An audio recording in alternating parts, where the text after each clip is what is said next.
안녕하십니까? 8월 28일 금요일 인도네시아 헤드라인 시작합니다. 첫 번째 소식입니다. 인도네시아 코로나19 확진자가 총 16만 165명으로 늘어났으며 이 중 4만 6,944명, 완치 11만 5,409명으로 집계되어 4.3%의 치사율을 보이고 있습니다. 세계에서 가장 큰 금광이자 두 번째로 큰 구리 광산인 파푸아의 그레스버그 광산 노동자 1천여 명은 운영사가 코로나19 차단을 명목으로 가족과 만날 수 있는 셔틀버스 운영을 중단하자 농성을 벌이고 있습니다. 광산 운영사 측은 파푸아에서도 코로나19 확진자가 늘어나자 2만 5천 명의 고용 인력 중 일부를 감축하기로 하는 등 코로나19 차단 조치에 나섰습니다. 수카르노아타 국제공항에서 위조된 PCR 테스트 결과지를 사용한 혐의로 승객이 체포되었습니다. 해당 승객은 파푸아로 가기 위해 위조된 결과지를 사용하였으나 작성 일자의 수상함을 느낀 담당자에 의해 적발되었습니다. 참고로 위조된 PCR 테스트 결과지를 사용할 경우 최대 6년 이하의 징역형을 받을 수 있습니다.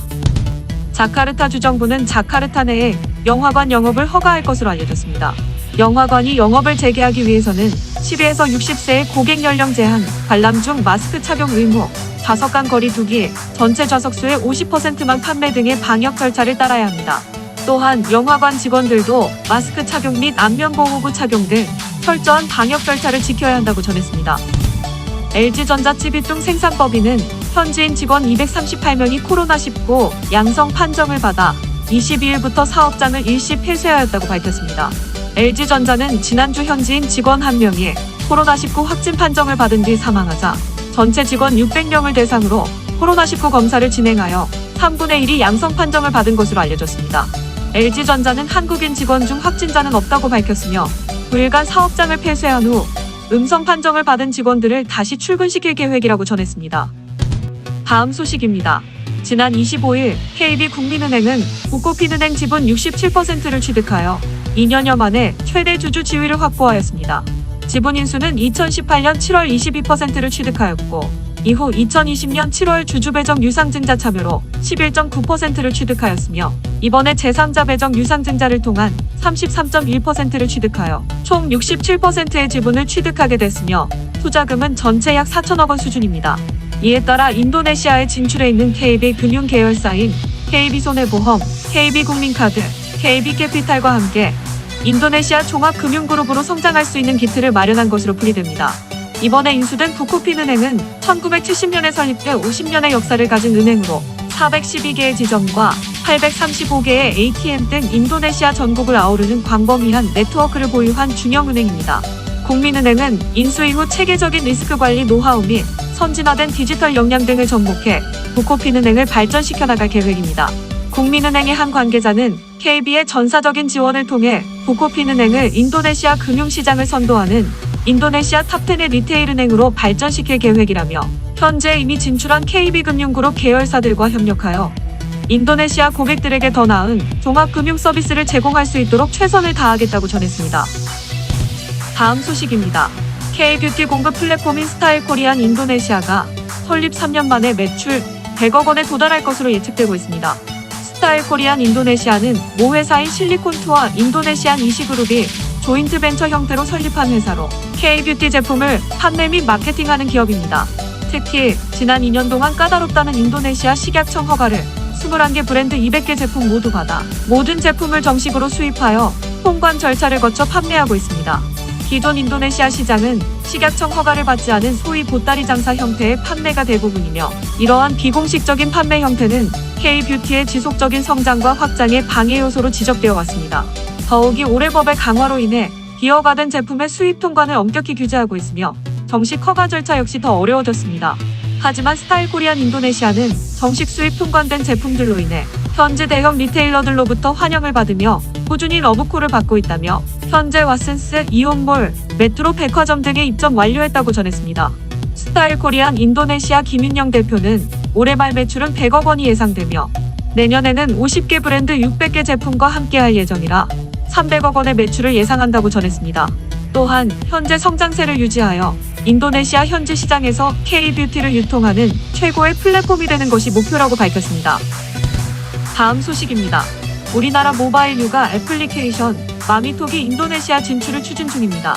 마미톡은 최근 과학기술정보통신부가 주최한 데이터 글로벌 지원 사업 현지화 및 해외 진출 부분에 선정되어 인도네시아 간다리아 종합병원과 서비스 공급 계약을 체결하였다고 밝혔습니다.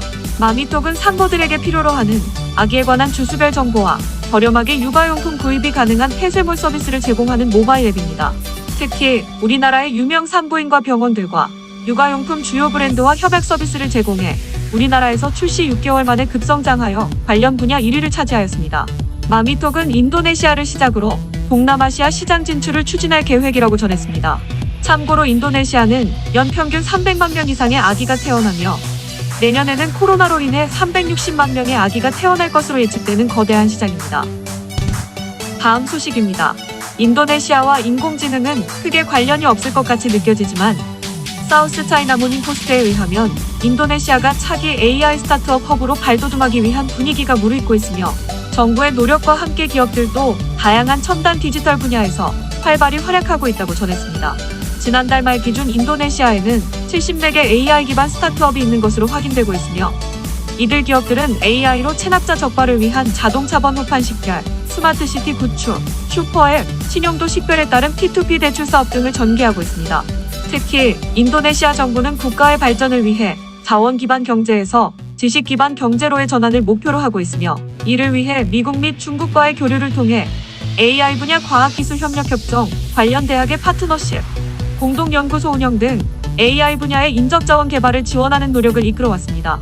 또한 이미 활발한 활동을 하는 대표적인 AI 기반 스타트업으로 노드플럭스, 코이넉스, 줄로, 카타닷 AI 등이 꼽히고 있으며 모두 $10,000,000 수준의 글로벌 투자 유치를 연달아 성공하면서 향후 다른 AI 기반 스타트업들에게도 투자 활동기를 부여하고 있습니다.